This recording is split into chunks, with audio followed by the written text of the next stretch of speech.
Good morning students. അടുത്തതായിട്ട് binding എനർജിയെ പറ്റിയിട്ട് നമുക്കൊന്ന് നോക്കാം. അപ്പോൾ എന്താണ് ഈ ബൈൻഡിങ് എനർജി എന്നുള്ളത് നമുക്കൊന്ന് മനസ്സിലാക്കണം ആദ്യം. Then there are some expression for that and there is a formula for that. So we have an equation E is equal to mc square. This is coming from Einstein's relativistic equation അഥവാ mass energy relation എന്ന് പറയും. That means the energy equivalent for a mass is equal to E is equal to M C square എന്ന്. Now let's consider a situation where a nucleus is constituted with Z protons and n neutrons. ഇനി ഇത് രണ്ടും കൂടി combine ചെയ്ത് കഴിഞ്ഞാൽ you see that there is a mass defect delta M. അതായത് delta M എന്നുള്ള amount of mass ആ ന്യൂക്ലിയസിൽ കുറവായിരിക്കും. സോ ഈ ഡെൽറ്റ എമ്മിന് കറസ്പോണ്ടിങ് ആയിട്ട് ഒരു എനർജി ഉണ്ടാവും, delta E. That is delta E is equal to delta M into C square. Okay, so ഇങ്ങനെയാണ് പറയുന്നത്. You have a nucleus having mass capital M. ഇത് കോൺസ്റ്റിറ്റ്യൂട്ട് ചെയ്തിരിക്കുന്ന സെഡ് നമ്പർ ഓഫ് പ്രോട്ടോൺസും n number of ന്യൂട്രോൺസും വെച്ചിട്ടാണ്. അപ്പോൾ total Z number of പ്രോട്ടോൺസിൻ്റെ mass plus n number of ന്യൂട്രോൺസിൻ്റെ മാസ് കൊടുത്തു കഴിഞ്ഞാൽ നമുക്ക് കിട്ടുന്ന മാസ് ആയിരിക്കില്ല യഥാർത്ഥ ന്യൂക്ലിയസിൻ്റെ മാസ്. അത് രണ്ടും തമ്മിലൊരു ഡിഫറൻസ് ഉണ്ടായിരിക്കും. ആ മാസാണ് ഡെൽറ്റ എം. അതിനെ പറയും ഡിഫക്റ്റ് മാസ് എന്ന് പറയും. ഇനി ഈ ഡിഫക്റ്റ് മാസിനെ you can convert this into energy as delta E is equal to delta M into C square. അതായത് ഇത്രയും മാസ് ഡിസപ്പിയർ ചെയ്തിരിക്കുന്നുണ്ട്. That mass is converted into some amount of energy equal to delta E. ഈ delta ഇയെ പറയുന്ന പേരാണ് binding energy of a nucleus. Okay, അതാണ് nucleus. So ഈ binding energy, this binding energy എന്നുള്ളതാണ് it is the minimum required amount of energy to keep the nucleus as an entity. അതായത് Z number of പ്രോട്ടോൺസിനെയും n number of ന്യൂട്രോൺസിനെയും ഒന്നിച്ചിട്ട് ചേർത്ത് വെച്ചിട്ട് ഒരൊറ്റ ന്യൂക്ലിയസ് ആയിട്ട് നിർത്തുന്ന ആ ഒരു എനർജി, അതിന് വേണ്ടിയിരിക്കുന്ന ആ എനർജിയാണ് ബൈൻഡിങ് എനർജി. അപ്പോൾ ഒരു സ്റ്റേബിൾ ന്യൂക്ലിയസിനെ അതിൻ്റെ കോൺസ്റ്റിറ്റ്യൂവൻറ്റ് പ്രോട്ടോൺസും ന്യൂട്രോൺസും ആയിട്ട് മാറ്റണമെന്നുണ്ടെങ്കിൽ you need the minimum amount of energy.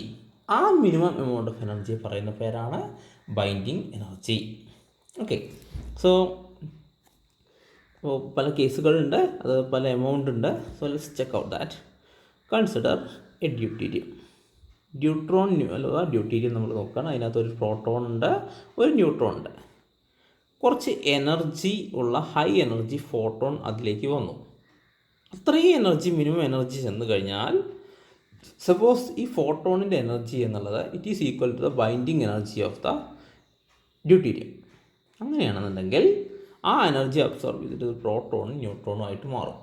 Okay, now let's check out some of the conditions. So magnitude of the binding energy determines the stability against disintegration.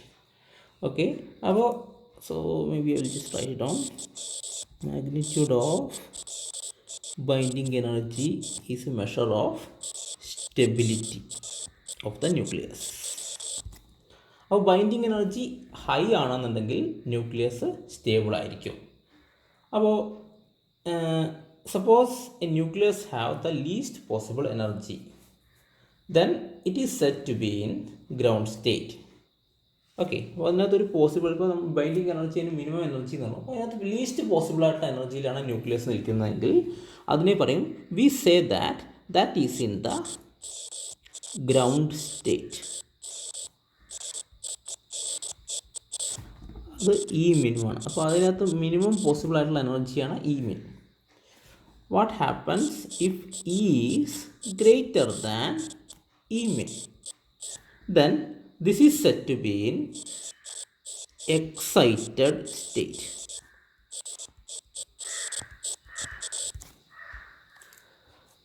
Now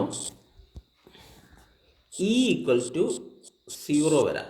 That corresponds to dissociation of the nucleus into its constituents.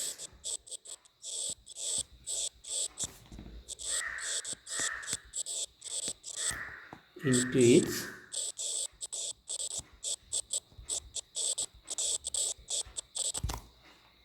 okay. Now if capital M is the mass of the nuclei,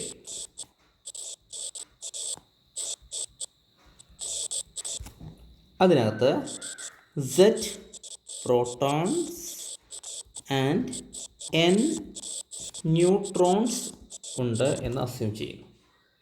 In that case, the binding energy is equal to Zmp plus Nmn minus m into c square, where mp is the mass of the proton, mn is the mass of the neutron, m is the mass of the nucleus. So അതാണ് അതിൻ്റെ binding energy. If binding energy is greater than 0, the nucleus is stable. That is, energy must be supplied from outside to disturb the condition. On the other hand, if Be is less than 0, the nucleus is unstable and it will disintegrate by itself. So നമുക്ക് വേണമെന്നുണ്ടെങ്കിൽ just ഒന്ന് ഇവിടെ കാണിച്ചിരിക്കുന്ന ഈ reaction നോക്കി നോക്കാം. ഈ കേസിൽ there is a deuterium nucleus and so there is a proton and a neutron. അപ്പോൾ mass of the proton, so പ്രോട്ടോണിൻ്റെ മാസ് എന്ന് പറഞ്ഞാൽ ഞാൻ തൽക്കാലം ആറ്റമിക് മാസ് യൂണിറ്റിലേക്ക് എഴുതുകയാണ്. So this is equal to 1.00727 U ആണ് mass of the proton. Mass of the neutron എന്ന് പറഞ്ഞാൽ 1.00865 U. Okay, so mass of the proton plus mass of the neutron in free state, അതായത് രണ്ടും കൂടി ചേർന്ന് വെറുതെ അങ്ങനെ നോക്കുകയാണെന്ന് വെച്ചാൽ ഒരു മാസ് ഓഫ് ദ ന്യൂട്രോൺ ഇത് രണ്ടും കൂടി ചേർന്ന് കഴിഞ്ഞാൽ ടോട്ടൽ മാസ് വരുന്നത് രണ്ടും കൂടി ആഡ് ചെയ്താൽ 2.015941 U. നൗ ഈ ഡ്യൂട്ടീരിയം ന്യൂക്ലിയസിൻ്റെ മാസ് എന്ന് പറഞ്ഞാൽ 2.013553 U ആണ്. So there is a mass defect delta M equal to 0.002388 U. So ഇതിനെ നമുക്ക് binding energy into C square വെച്ചിട്ട് ബൈൻഡിങ് എനർജി ആയിട്ട് കൺവേർട്ട് ചെയ്ത് കഴിഞ്ഞാൽ the binding energy is equal to 0.00238 into 931. That is equal to അതിൻ്റെ binding energy വരുന്നത് 2.23 MeV ആയിരിക്കും. അപ്പോൾ ഇവിടെയുള്ള കേസ് നോക്കാം. If a photon with such an energy, that is the photon is having an energy 2.23 mega electron volt, that is incident on a deuterium nucleus having a proton and a neutron. That means the nucleus absorbs this energy from the photon and dissociates into a constituent particles, that is one proton and a neutron. So suppose if the deuterium is formed from a proton and a neutron, നേരെ opposite നോക്കാം. അതായത് പ്രോട്ടോണും ന്യൂട്രോണും കൂടി ചേർന്നിട്ട് ഒരു ഡ്യൂട്ടീരിയമായിട്ട് form ചെയ്യുകയാണെങ്കിൽ ഇതിനകത്തൊരു mass defect ഉണ്ടാവും delta M. That means it will release 2.23 MeV of energy. Opposite പറഞ്ഞു കഴിഞ്ഞാൽ 2.23 MeV ഇതിനകത്തേക്ക് സപ്ലൈ ചെയ്ത് കഴിഞ്ഞാൽ ഈ ഡ്യൂട്രോണിനെ ബ്രേക്ക് ചെയ്തിട്ട് ഒരു പ്രോട്ടോണും ന്യൂട്രോണായിട്ട് മാറും. You can confirm these experiments were confirmed by experiments where gamma ray photons with having some energy of this much is incident on the deuterium, and it is shown that the proton and neutron are liberated from the nucleus, or the deuterium breaks into its constituent particles which are the proton and neutron. So അതാണ് ഈ binding എനർജിയെ പറ്റിയിട്ട് പ്രധാനമായിട്ട് നമുക്കതിനകത്ത് ഇങ്ങനെ മനസ്സിലാക്കാനുള്ളത്. Now വേണമെന്നുണ്ടെങ്കിൽ നമുക്കതിനകത്ത് കുറച്ച് കാര്യങ്ങൾ വേറെ നോക്കാം. Suppose you can find out the binding energy of alpha particle. Okay, now I will just go into a different topic, that is what is the stability and binding energy of a nucleus. So എന്താണ് സ്റ്റെബിലിറ്റിയും binding എനർജിയും തമ്മിലുള്ള ബന്ധം? അതിനെ പറ്റിയിട്ട് നമുക്കൊന്ന് നോക്കാം. So let's write an expression for binding energy. So the binding energy per nucleon is equal to total binding energy of a nucleus divided by the number of nucleons it contains. Okay, now if you plot the binding energy per nucleon as a function of mass number, you will get a curve or a plot like this. So what you can see is that it increases first, okay, then it reaches a maximum of somewhere around here 8.79 MeV, and that is a maximum, and this corresponds to A equal to somewhere 56. So A equal to 56 is the iron nucleus, F is 56. Then it drops slowly to 7.6 MeV at the highest mass numbers. Okay, so nuclei of intermediate masses are more stable. Here you can see അല്ലേ, ഇവിടെയാണ് നമുക്ക് അതിൻ്റെ maximum കാണുന്നത്. അതിൻ്റെ അർത്ഥം എന്താണ്? ഈ ന്യൂക്ലിയസിനെ എല്ലാം നമുക്ക് ലിബറേറ്റ് ചെയ്യണമെന്നുണ്ടെങ്കിൽ you need to supply a greater amount of energy. Okay, അല്ലെങ്കിൽ larger amount of energy will be liberated if we split higher amount of energy into, or if you split a higher mass number nuclei into a intermediate one. അതായത് ഇതിനിവിടെയുള്ള nuclear binding energy വളരെ കൂടുതലായതുകൊണ്ട് തന്നെ ഈ ഒരു ന്യൂക്ലിയസിനെ നമ്മളങ്ങോട്ട് split ചെയ്ത് കഴിഞ്ഞാൽ ഇത് ഇവിടെയുള്ള ടൈപ്പ് 2 ന്യൂക്ലിയസ് ആയിട്ട് മാറും. സോ ഇതിൻ്റെ രണ്ടിൻ്റെ ഇടയിലുള്ള ആ ബൈൻഡിങ് എനർജി ഡിഫറൻസ് എന്താവും? That will be released as an energy. Okay, so ഒരു വലിയ ന്യൂക്ലിയസിനെ 2ആയിട്ട് സ്പ്ലിറ്റ് ചെയ്ത് കഴിഞ്ഞാൽ അവിടെ അതിൻ്റെ ബൈൻഡിങ് എനർജി കൂടുതലാവും. ദാറ്റ് മീൻസ് അവിടെ ഉള്ള എനർജി അതിനെ റിലീസ് ചെയ്ത് കളയും. വേറൊരു കേസ് കൂടി പോസിബിളാണ്. ചെറിയ 2 ന്യൂക്ലിയസുകൾ ചേർന്നിട്ട് വലിയ ന്യൂക്ലിയസ് ആയിക്കഴിഞ്ഞാലും അവിടെ ബൈൻഡിങ് എനർജി കൂടുതലാണ്. ദാറ്റ് മീൻസ് അവിടെയും എനർജി റിലീസ് ചെയ്ത് കളയും. അപ്പോൾ 2 കേസുകളാണ് നമുക്കിപ്പോൾ ഇവിടെ കണ്ടത്. So in the first case a bigger nuclei is split into two smaller nucleus. ഇതിൻ്റെ പേരാണ്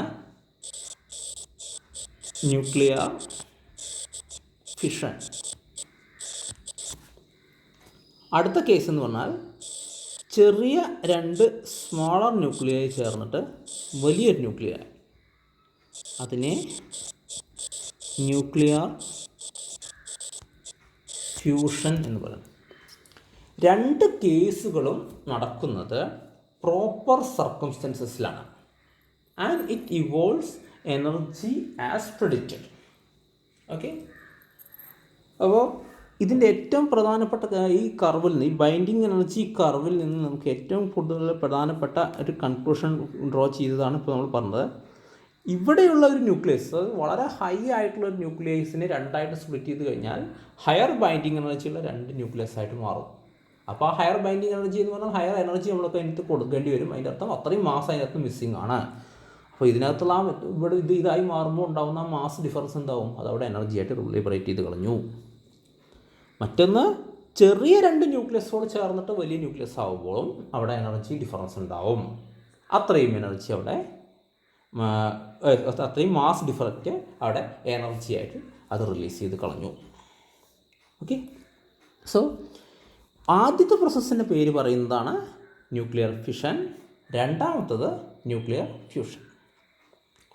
Now you can check out another thing, that is the packing fraction.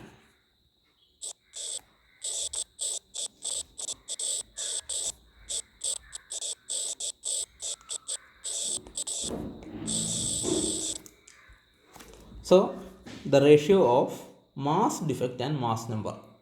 Okay, the ratio between the mass defect and mass number is called packing fraction F. That is, F is equal to delta M by A. So this means mass defect per nucleon. Okay, ഇനി നമുക്കൊരു കാര്യം നോക്കി നോക്കാം. Most of the atomic masses are measured relative to carbon 12, അല്ലേ? That means packing fraction four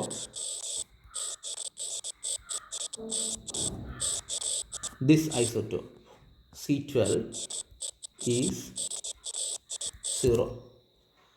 so ഈ packing fraction എന്താണെന്ന് വെച്ചാൽ, it is a measure of comparative stability.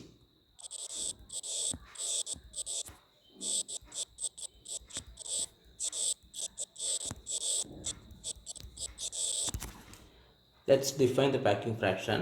The packing fraction is defined as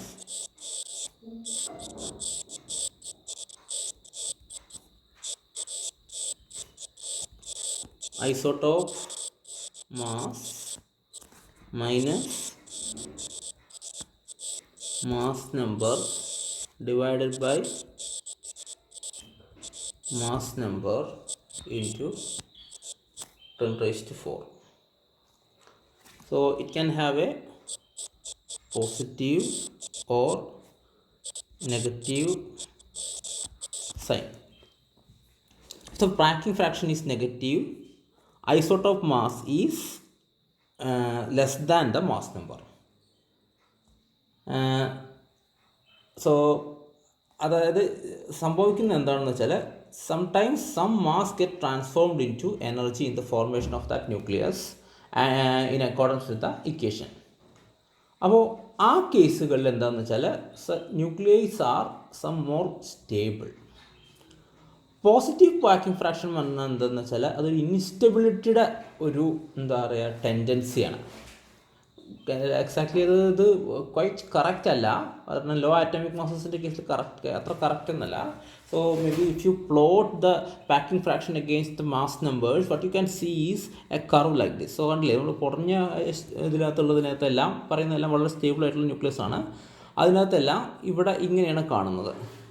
പക്ഷേ ആ packing fraction ഇങ്ങനെ ഇവിടെ ഇങ്ങനെ increase ചെയ്ത് പോകുന്നതായിട്ട് നമുക്കതിങ്ങനെ കാണാൻ പറ്റും. Okay, so carbon, oxygen mass numbers, so they don't fall on this curve and packing fraction have small values. പക്ഷേ ഈ ന്യൂ എലമെൻറ്റ്സ് എല്ലാം വളരെ സ്റ്റേബിളാണ്. അതുപോലെ ഇവിടെ നോക്കിക്കഴിഞ്ഞാൽ ഏകദേശം 40 കഴിഞ്ഞ് 45 അവിടെ ആകുമ്പോൾ ട്രാൻസിഷൻ എലമെൻറ്റ്സ് ആണ്. They have lowest packing fraction with negative sign. അപ്പോൾ എന്താണ്, this means a higher stability. Now when the packing fraction ഇവിടെ 200 അപ്പുറം അങ്ങോട്ട് ഇൻക്രീസ് ചെയ്യുകയാണെന്നുണ്ടെങ്കിൽ, so and here the packing fraction ഇവിടെ ഇവിടെ അല്ലേ ഈ ഇവിടെ 200 ആകുമ്പോഴാണ് ഏകദേശം അത് കൂടി വരുന്നത്. അപ്പോൾ അവിടെ അത് പോസിറ്റീവാണ്. പക്ഷേ അത് ഇൻക്രീസസ് വിത്ത് അതിനകത്ത് എന്ന് വെച്ചാൽ increases with increase in mass number. അപ്പോൾ എന്താണ്, ഇവിടേക്ക് ഇങ്ങനെ പോകുമ്പോൾ പോസിറ്റീവായി വരുന്തോറും ഇവിടേക്കൊക്കെ അത് ഇൻസ്റ്റെബിലിറ്റി ഇങ്ങനെ വരുന്നു. അപ്പോൾ ഈ ഏരിയയിൽ ഇത് പോസിറ്റീവ് ആണെങ്കിൽ പോലും പല ന്യൂക്ലിയസുകളും മിക്കവാറും ന്യൂക്ലിയസ് എല്ലാം സ്റ്റേബിളാണ്. Now higher the mass numbers, the elements with mass numbers greater than 230, they're radioactive and they undergo disintegration spontaneously. So that's the relation between packing fraction and the stability. Okay, now we have more things to study. Let's discuss it on another class. ഇത്രയും ഭാഗങ്ങളൊന്നും നേരെ നോക്കി വരിക. എന്തെങ്കിലും സംശയം ഉണ്ടെങ്കിൽ contact ചെയ്യുക. Okay, thank you.